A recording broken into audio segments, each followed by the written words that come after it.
জাতিসংঘে রাত ৯:৩০টার পর ডক্টর ইউনূসের ভাষণ তুলে ধরবেন জুলাই বিপ্লব ও সংস্কার কার্যক্রম সহ বাংলাদেশের সার্বিক পরিস্থিতি। অতি প্রয়োজনীয় সংস্কার শেষে দ্রুত নির্বাচনের দাবি বিএনপির, সময় বেশি নিলে তৃতীয় পক্ষ মাথা তুলতে পারে শঙ্কা জামায়াতের। পরাজিত শক্তি বিদেশে বসে বিপ্লব নস্যাতের ষড়যন্ত্রে লিপ্ত, দেশে ফিরে বললেন নির্যাতিত সাংবাদিক আমার দেশ সম্পাদক মাহমুদুর রহমান।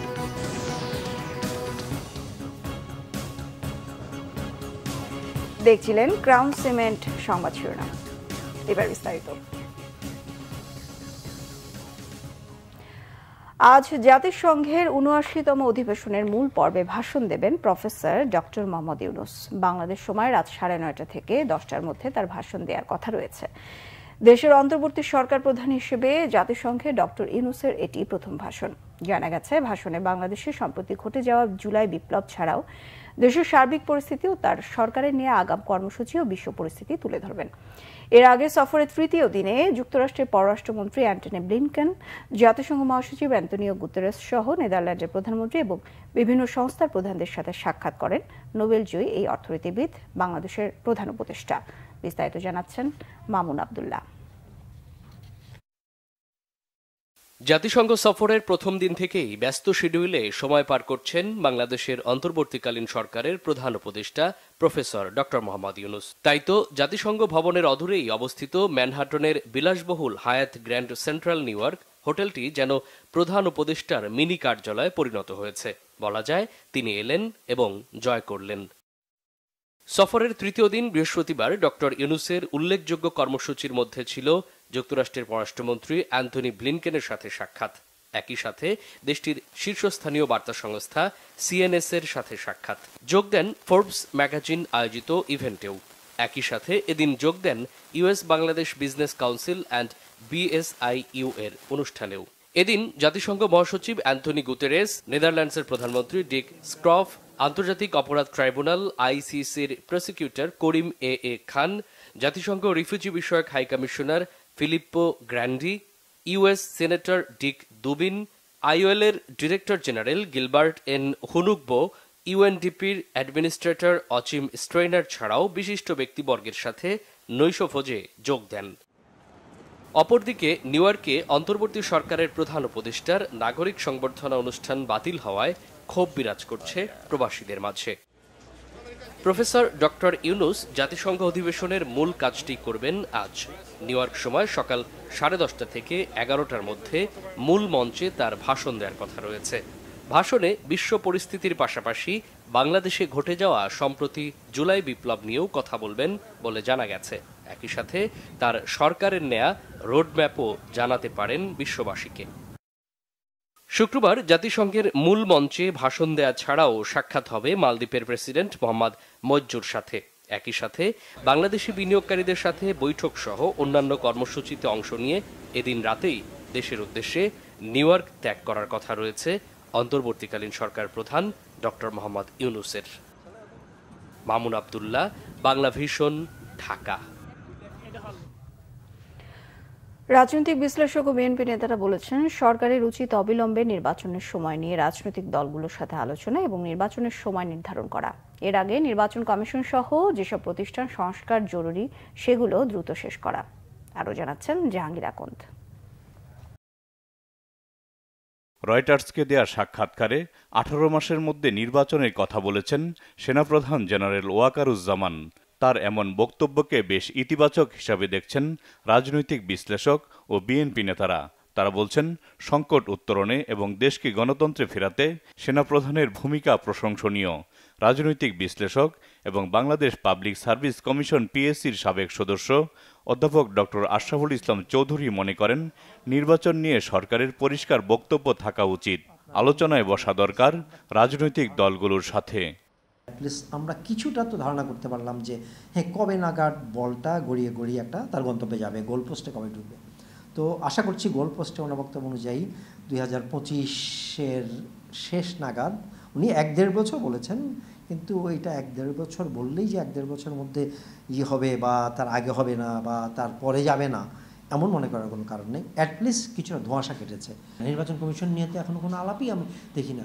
সংস্কার কমিশন করেছে, কিন্তু তার আগে যে আরও বিভিন্ন স্টেক হোল্ডারের সাথে কথা বলা, কোনো স্টেক হোল্ডারের সাথে, কোনো political party main stakeholder, তার সাথে কোনো আলাপ আলোচনা এখন আছে? আমি কোনো আলাপ, এই আলোচনা ইমিডিয়েটলি প্রফেসর ইউনূস আমেরিকাতে ফেরত আসার পরে আমার ওনার কাছে বিনীত অনুরোধ হবে, উনি ইমিডিয়েটলি রাজনৈতিক আপনার দলগুলির সাথে যারা মেইন স্টেক হোল্ডার তাদের সাথে কথা বলা উচিত। অতি প্রয়োজনীয় সংস্কার শেষে দ্রুত নির্বাচন অনুষ্ঠানের দিকে সরকারের মনোযোগ দেওয়া উচিত বলে মনে করেন বিএনপি নেতারা। সরকারের প্রায়োরিটি হওয়া উচিত তো নির্বাচন, মূল গন্তব্যে যাওয়া।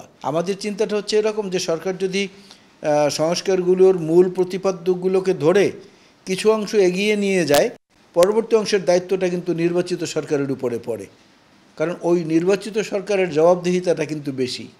ওনারা তো অন্তর্বর্তী, ট্রানজিট, ওনারা কিন্তু ডেস্টিনেশন না। ডেস্টিনেশন হচ্ছে পলিটিক্যাল পার্টির মাধ্যমে সংবিধানের মালিক যারা, সেই জনগণ, এই দেশের মালিক যারা, তারা। সুতরাং সেইটার ব্যবস্থাই তো নির্বাচন। আমরা এখনও অপেক্ষায় আছি যে বর্তমান সরকার তার মূল স্টেক হোল্ডার যারা রাজনৈতিক দলগুলো, তাদের সঙ্গে আলোচনা করে তারপরে সঠিক একটা সময় নির্ধারণ করবেন।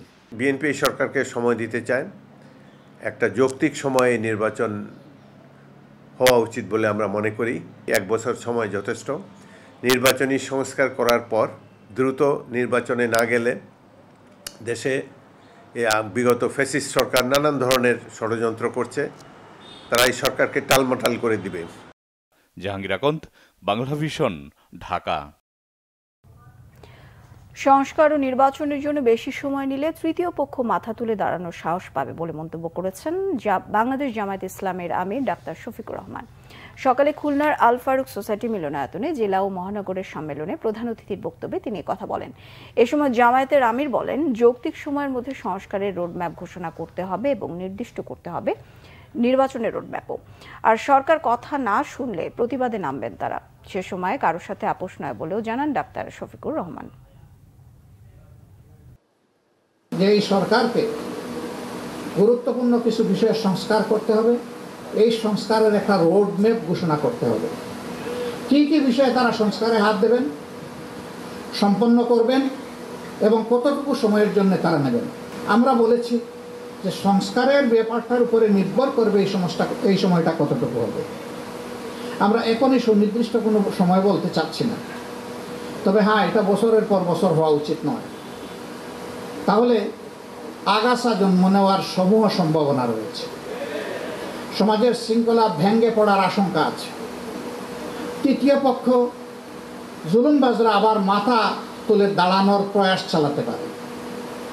তবে এটা ঠিক, একটা দেশে যারা জনগণের উপর গণহত্যা সংগঠন করেছে, গণহত্যাকারীদের জনগণের ময়দানে রাজনীতি করার কোনো অধিকার থাকতে পারে না। স্বৈরাচারী শেখ হাসিনার সরকারের আমলে কারাবরণ ও জুলুম নির্যাতনের শিকার হওয়া দৈনিক আমার দেশ পত্রিকার সম্পাদক মজলুম সাংবাদিক মাহমুদুর রহমান দেশে ফিরেছেন। বিমানবন্দরে তাকে স্বাগত জানান সাংবাদিক নেতৃবৃন্দ সহ হাজারো ছাত্র জনতা। তাদের উদ্দেশ্যে মাহমুদুর রহমান বলেন, পরাজিত শক্তি বিদেশে বসে বিপ্লব নস্যাতের ষড়যন্ত্র করছে। এ সময় ঐক্য ধরে রাখার আহ্বান জানান তিনি। আরও জানাচ্ছেন ইমরুল কায়েস। নির্যাতিত সাংবাদিক মাহমুদুর রহমানের দেশে ফেরার খবরে সকাল থেকেই হযরত শাহজালাল বিমানবন্দরে ভিড় করেন সাংবাদিক, ছাত্র জনতা সহ বিভিন্ন শ্রেণী পেশার মানুষ। দলে দলে যোগদান প্রিয় সাংবাদিককে বরণ করে নিতে। সকাল ৯টার পরপরই বিমানবন্দরের সাধারণ লাউঞ্জ দিয়ে বেরিয়ে আসেন ফ্যাসিবাদ বিরোধী বীর সাংবাদিক মাহমুদুর রহমান। উপস্থিত বৈষম্য বিরোধী ছাত্র জনতা সহ বিভিন্ন রাজনৈতিক দলের নেতারা তাকে বরণ করে নেন। জনতার আবেগ আর ফুলেল ভালোবাসায় সিক্ত হন অকুতোভয় এই কলম সৈনিক। উপস্থিত ভক্তদের উদ্দেশ্যে বক্তব্য দেন নির্ভীক সাংবাদিক মাহমুদুর রহমান। প্রথমেই স্বৈরাচার বিরোধী আন্দোলনে হতাহতদের প্রতি শ্রদ্ধা প্রকাশ করেন তিনি। আমাদের স্মরণে রাখতে হবে যে এই ছাত্র জনতার মিলিত অভ্যুত্থানে ভারতের দালাল শেখ হাসিনার দানবীয় সরকারের পতন হয়েছে এবং আজকে শেখ হাসিনার পতনের কারণে আমরা আবার আমাদের সার্বভৌমত্ব পুনরুদ্ধার করতে পেরেছি এবং আমিও আল্লাহর রহমতে আপনাদের সামনে বাংলাদেশে ফিরে আসতে পেরেছি। ফ্যাসিবাদীরা এখনও ষড়যন্ত্র করছে উল্লেখ করে সবাইকে ঐক্যবদ্ধ থাকার আহ্বান জানান সাহসী এই কলম যোদ্ধা। পরাজিত ফ্যাসিবাদ বিদেশে বসে তার বিদেশি বন্ধু, বিদেশি প্রভু, তার কোনো বিদেশি বন্ধু নাই, তার বিদেশি প্রভু এবং বাংলাদেশের এজেন্টদের দিয়ে বিপ্লবকে নস্যাৎ করার অপচেষ্টা চালাচ্ছে। আপনাদের কাছে আমার সনির্বন্ধ অনুরোধ, একজন সিনিয়র সিটিজেন হিসেবে এবং আপনাদের লড়াইয়ের সাথী হিসেবে আমার অনুরোধ যে আপনাদের মধ্যে যেন কোনো অনৈক্য না আসে, কোন রকম অনৈক্যের ফাটল ধরে যেন ফ্যাসিবাদ আবার বাংলাদেশে মাথাচাড়া না দিয়ে উঠতে না পারে। বক্তব্যের এক পর্যায়ে অসুস্থ মায়ের কথা বলতে গিয়ে আবেগ আপ্লুত হয়ে পড়েন তিনি। আমার মা গুরুতরভাবে অসুস্থ, তিনি 6 বছর একাকী জীবন যাপন করতে বাধ্য হয়েছেন, এখন জীবন মৃত্যুর সন্ধিক্ষণে তিনি হাসপাতালে আছেন। স্বৈরাচারী শেখ হাসিনা সরকারের সময় সাংবাদিক মাহমুদুর রহমানের বিরুদ্ধে সারা দেশে ১২৪টি মামলা হয়েছিল। 2010 সালের জুনে প্রথম দফায় আমার দেশ পত্রিকা বন্ধ করা সহ সম্পাদক মাহমুদুর রহমানকে আটক করা হয়। দ্বিতীয় দফায় 2013 সালের 11 এপ্রিল আমার দেশ বন্ধ করে মাহমুদুর রহমানের বিরুদ্ধে দেওয়া হয় বিভিন্ন মামলা। রিমান্ডে নিয়ে চালানো হয় অমানবিক নির্যাতন। পরবর্তীতে এক মামলায় মাহমুদুর রহমান এবং তার স্ত্রীকে 7 বছর কারাদণ্ড দেন আদালত। এরপরই তাকে দেশ ছাড়তে বাধ্য করে ফ্যাসিবাদী আওয়ামী লীগ সরকার। স্বৈরাচারী সরকারের দমন নির্যাতনের শিকার হয়ে দীর্ঘদিন দেশের বাইরে ছিলেন আমার দেশ সম্পাদক মাহমুদুর রহমান।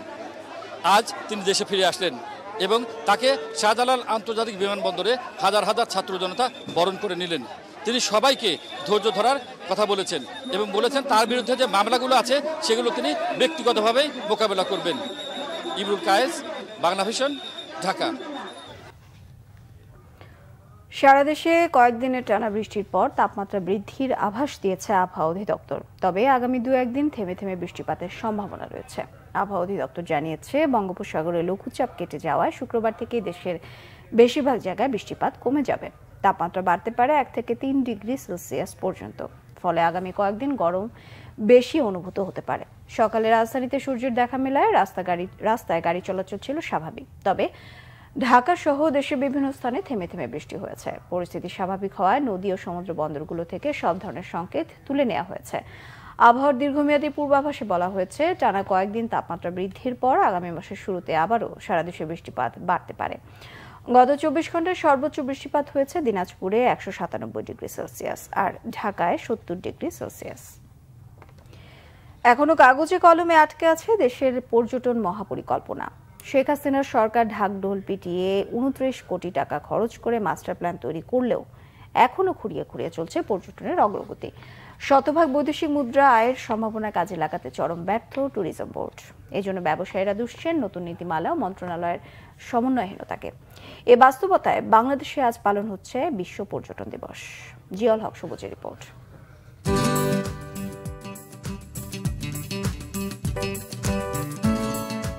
অপার সৌন্দর্যের লীলাভূমি এই বাংলাদেশ, কিন্তু বাস্তবতা হলো বিউটিফুল বাংলাদেশের ব্র্যান্ডিং বিশ্বব্যাপী ছড়িয়ে দেওয়ার চেষ্টা করেও বিশ্বের বৃহত্তম এই সমুদ্র সৈকতে আকৃষ্ট করা যায়নি বিদেশিদের।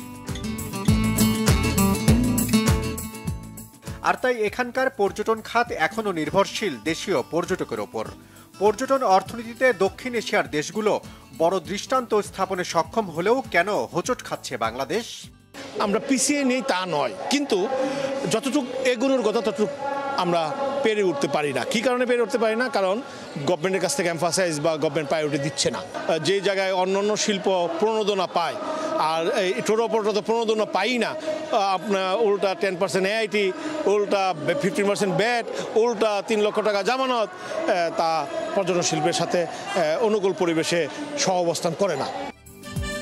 পরিবেশ পরিস্থিতি শুধু নয়, বিদেশি পর্যটক টানতে ব্যর্থতার জন্য মন্ত্রণালয়গুলোর সমন্বয়হীনতাকে দায়ী করছে এ খাতের আরেক সংগঠন আটাব। এখানে অনেকগুলো মন্ত্রণালয় জড়িত আছে, বিশেষ করে বিমান মন্ত্রণালয়, সংস্কৃতি মন্ত্রণালয়, পররাষ্ট্র মন্ত্রণালয়, বন পরিবেশ মন্ত্রণালয়, নৌ পরিবহন মন্ত্রণালয়। এইভাবে এটাকে সমন্বিত করতে হবে, সবাইকে নিয়ে করতে হবে। আর সরকারের উচ্চ মহলে সবার সুদৃষ্টি আন্তরিকতা থাকতে হবে। তবে বাংলাদেশ পর্যটন বোর্ড বলছে, বিদেশিদের আকর্ষণে শান্তিপূর্ণ পরিবেশের পাশাপাশি দরকার বিভিন্ন দেশের আরোপিত সতর্কবার্তা তুলে নেয়া। অনেক শর্ত ফুলফিল করা দরকার। এটা আমরা সবাই বুঝি যে আমাদের সোসাইটি এখনো পর্যটন বান্ধব না। আমাদের ট্যুরিস্টরা যখন আসবে তখন তার যে থাকবার জায়গা, তার খাবারের ব্যবস্থা, তার ট্রান্সপোর্ট, এগুলোর সাথে যেসব মানুষ যুক্ত তাদের দক্ষতা অত্যন্ত গুরুত্বপূর্ণ, তাদের স্মাইলিং ফেসটা গুরুত্বপূর্ণ, না হলে ট্যুরিজম বাড়বে না। পর্যটন খাতের উন্নয়নে 29 কোটি টাকা খরচ করে তৈরি মহাপরিকল্পনা কেন বাস্তবায়ন এখনো শুরু করা যায়নি তার ব্যাখ্যাও দেন তিনি। মাস্টার প্ল্যানটা জাতীয় পর্যটন পরিষদের সভায় উপস্থাপন করতে হবে। তো জাতীয় পর্যটন পরিষদের আগে যে ফরমেশন ছিল এখন তো পরিবর্তন হবে। আমরা অলরেডি প্রস্তাব পাঠিয়েছি পরিবর্তন করার জন্য। এই যে মাস্টার প্ল্যান তৈরি করেছিলাম, পরিবর্তিত অবস্থার প্রেক্ষিতে এটাকে রিভিজিট করা প্রয়োজন, আমরা সেটা করতেছি। অন্তর্বর্তী সরকার প্রধানের ভাবমূর্তি কাজে লাগাতে পারলে দেশে পর্যটকের সংখ্যা বাড়বে এমন আশা তার। উনি একবার যদি বলেন যে আমাদের দেশে বেড়াতে আসেন, তাহলে মানুষের ঢল নামবে। জিয়াউল হক সবুজ, বাংলা ভিশন, ঢাকা। নিত্যপণ্যের বাজারে অস্থিরতা কমছে না। 2 সপ্তাহের ব্যবধানে মুরগির দাম বেড়েছে কেজিতে 30 টাকা। প্রতি ডজন ডিম কিনতেও ভোক্তাদের গুনতে হচ্ছে 160 টাকা পর্যন্ত। ইলিশ সহ সব মাছের পর্যাপ্ত সরবরাহ থাকলেও দাম এখনো সর্বসাধারণের নাগালের বাইরে। শুভ মাহফুজের রিপোর্ট। সরকার পরিবর্তনের শুরুর দিকে ব্রয়লারের দাম 220 থেকে 150 টাকা আর সোনালির দাম নেমে আসে 320 থেকে 220 টাকা। কিন্তু সিন্ডিকেটে দৌরাত্ম্য না কমায় আবারও বেড়েছে দাম। প্রতি কেজি ব্রয়লার মুরগি 180 থেকে 90, সোনালি বিক্রি হচ্ছে 260 টাকা। আজকে ব্রয়লার বাজার হলো 190 টাকা কেজি, আর সোনালিটা বেচতেছি 260 টাকা কেজি। হ্যাঁ, দাম একটু বেশি। আপনার আগে 160 টাকা 65 টাকা ছিল, এখন 180 টাকা করে নিলাম। চরম অস্থিরতা ডিমের দামেও। সরকারের বেঁধে দেয়া দামের চেয়ে 2 টাকা বেশিতে প্রতিটি ডিম বিক্রি হচ্ছে 13 টাকারও বেশি। আজকে লাল ডিমের ডজন চলতে আছে 156 টাকা 55 টাকা এই আর কি। বাজারে অন্যান্য সব মাছের পাশাপাশি রয়েছে ইলিশের পর্যাপ্ত সরবরাহ, তবুও দাম নেই সাধারণ মানুষের নাগালের মধ্যে। মাছের আমদানি কম, মাছ কম, আবার ইন্ডিয়ার মাছ জায়গা এলে মাছ আরো কমেছে, মানে কিছু কষ্ট হইলে। ইলিশ 15 থেকে 16-17 টাকা কেজি, ভালোটা আরো বেশি দাম, আমরা দ্বারা সম্ভবই না। এদিকে 50 টাকার নিচে মিলছে না কোনো সবজিও। সরকার পরিবর্তনের পরও নিত্যপণ্যের দাম না কমায় হতাশ নিম্ন ও মধ্য আয়ের মানুষ। আমি আমার পরিবার নিয়ে মানে খেয়ে থাকতে পারি না। আগে গত 7 দিন যাবত আমি বাজার করি না, আমি শুধু আলুর ভর্তা ডাল খেয়ে 7 দিন কাটাইছি। জিনিসের দাম তো কোনোটাই আমি কোনো প্রভাব দেখতেছি না, আগের মতো মনে হচ্ছে সব যে যার মতো ব্যবসা করছে, যার মতোই চলছে, আমরাও কিনছি, ওইভাবে কোনো নিয়ন্ত্রণের কিছু নাই। প্রথম হয়তো বা কয়েকদিন দেখা যায় ছাত্র বৈষম্য যারা ছিল তারা হয়তো আইসা একটু ফলো আপ করছে, এখন তো মনে তাও করে না। আর আসলে সিন্ডিকেট যদি না ভাঙা যায় তাহলে কোনো রকমের কোনো কিছু হবে না। না, এটা সাধারণ মানুষের নাগালের মধ্যে না, অলরেডি নাগাল বাইরে চলে গেছে। যে বাজার সিন্ডিকেট চলতেছে, কোনো সরকার পরিবর্তন হলেও সরকার মানে বাজারের লাগামটা টেনে ধরতে পারবে না। প্রতিটি নিত্যপণ্যের দাম সাধারণ মানুষের নাগালে আনতে যথাযথভাবে বাজার তদারকির দাবি সবার। শুভ মাহফুজ, বাংলা ভিশন, ঢাকা। গেল 17 বছরে স্বাস্থ্য খাতে লুটপাটকারীদের দ্রুত সরানোর দাবি জানিয়েছেন বিএনপির স্থায়ী কমিটির সদস্য ডাক্তার AJM জাহিদ হোসেন। বলেছেন, নইলে মানুষ সরকারের বিরুদ্ধে ফুঁসে উঠতে পারে। দুপুরে রাজধানীর মহাখালীতে ইনস্টিটিউট অব হেলথ টেকনোলজি মিলনায়তনে বিশ্ব ফার্মাসিস্ট দিবস উপলক্ষে আয়োজিত সমাবেশে স্বাস্থ্য উপদেষ্টার উদ্দেশ্যে তিনি কথা বলেন। চিকিৎসক, প্রশাসনিক কর্মকর্তা সহ স্বাস্থ্য খাতের দুর্নীতিবাজ সকলকে সরিয়ে যোগ্য কর্মকর্তাদের দায়িত্ব দিতে স্বাস্থ্য উপদেষ্টাকে আহ্বান জানান ডাক্তার AJM জাহিদ হোসেন। তিনি বলেন, স্বাস্থ্য খাতে মন্ত্রণালয় থেকে সিদ্ধান্ত চাপিয়ে দিলে হবে না, এটি টেকনিক্যাল সেক্টর, এখানে স্বাস্থ্য অধিদপ্তরের পরামর্শে কাজ করতে হবে। যত দ্রুত এই পদক্ষেপগুলো নেওয়া হবে অন্তর্বর্তীকালীন সরকারের জন্য তত ভালো হবে। সরকার যে কচ্ছপ গতিতে এই স্বাস্থ্য অ্যাডভাইজার এবং স্বাস্থ্য সচিব এগুচ্ছে, যারা দুর্নীতির সাথে সম্পৃক্ত ছিল, যারা অত্যাচার নির্যাতনের সাথে সম্পৃক্ত ছিল, 17 বছর স্বাস্থ্য ব্যবস্থাকে কুড়ে কুড়ে খেয়েছে, লুটে পুটে খেয়েছে, তারাও আজকে অধিদপ্তরে মন্ত্রণালয়ে বাসা বেঁধে বুক ফুলিয়ে চলছে। কাজেই আমরা বলতে চাই, অনতিবিলম্বে এদেরকেও প্রত্যাহার করে মানুষের আশা আকাঙ্ক্ষার বাস্তবায়ন যত দ্রুত করবেন তত দ্রুত মানুষ আপনাদেরকে সাধুবাদ জানাবেন। যত দেরিতে করবেন মানুষ কিন্তু আবারও আপনাদের বিরুদ্ধে ফুঁসে উঠতে পারে, বিষয়টা খেয়াল রাখবেন। বাংলাদেশ সম্মিলিত পেশাজীবী পরিষদের সদস্য সচিব ও বাংলাদেশ ফেডারেল সাংবাদিক ইউনিয়নের মহাসচিব কাদের গনি চৌধুরী বলেছেন, রাজনৈতিক এবং রাষ্ট্র পরিচালনায় পরিবর্তন আনতে না পারলে বিপ্লবের কাঙ্ক্ষিত ফল মিলবে না। আমেরিকার স্থানীয় সময় বৃহস্পতিবার রাতে ওয়াশিংটনে তাকে দেয়া এক সংবর্ধনা ও মতবিনিময় অনুষ্ঠানে তিনি কথা বলেন। কাদের গনি আরও বলেন, শিশু ও গণহত্যাকারী দানব সরকারের পতনের মধ্য দিয়ে হাজারো শহীদের রক্তে রঞ্জিত বিপ্লবের প্রথম ধাপ সফল হয়েছে। তিনি বলেন, সেই বিপ্লবের চূড়ান্ত লক্ষ্য ছিল একটি বৈষম্যহীন মানবিক বাংলাদেশ। তাই বিপ্লবের লক্ষ্য বাস্তবায়নের জন্য দরকার নির্বাচিত সরকার। তাই দ্রুততম সময়ের মধ্যে জনগণের ভোটে নির্বাচিত প্রতিনিধিদের কাছে ক্ষমতা হস্তান্তর করে দেশের মালিকানা জনগণের কাছে ফিরিয়ে দেওয়া অত্যন্ত জরুরি বলেও মন্তব্য তার। পেশাজীবী নেতা বলেন, তার দৃঢ় বিশ্বাস অন্তর্বর্তীকালীন সরকার জনগণকে ভোটাধিকার ফিরিয়ে দেবেন। সংবাদ শেষ করব ক্রাউন সিমেন্ট সংবাদ শিরোনামগুলো আরেকবার। জাতিসংঘে রাত 9:30টার পর ডক্টর ইউনূসের ভাষণ তুলে ধরবেন জুলাই বিপ্লব ও সংস্কার কার্যক্রম সহ বাংলাদেশের সার্বিক পরিস্থিতি। অতি প্রয়োজনীয় সংস্কার শেষে দ্রুত নির্বাচনের দাবি বিএনপির, সময় বেশি নিলে তৃতীয় পক্ষ মাথা তুলতে পারে শঙ্কা জামায়াতের। পরাজিত শক্তি বিদেশে বসে বিপ্লব নস্যাতের ষড়যন্ত্রে লিপ্ত, দেশে ফিরে বললেন নির্যাতিত সাংবাদিক আমার দেশ সম্পাদক মাহমুদুর রহমান।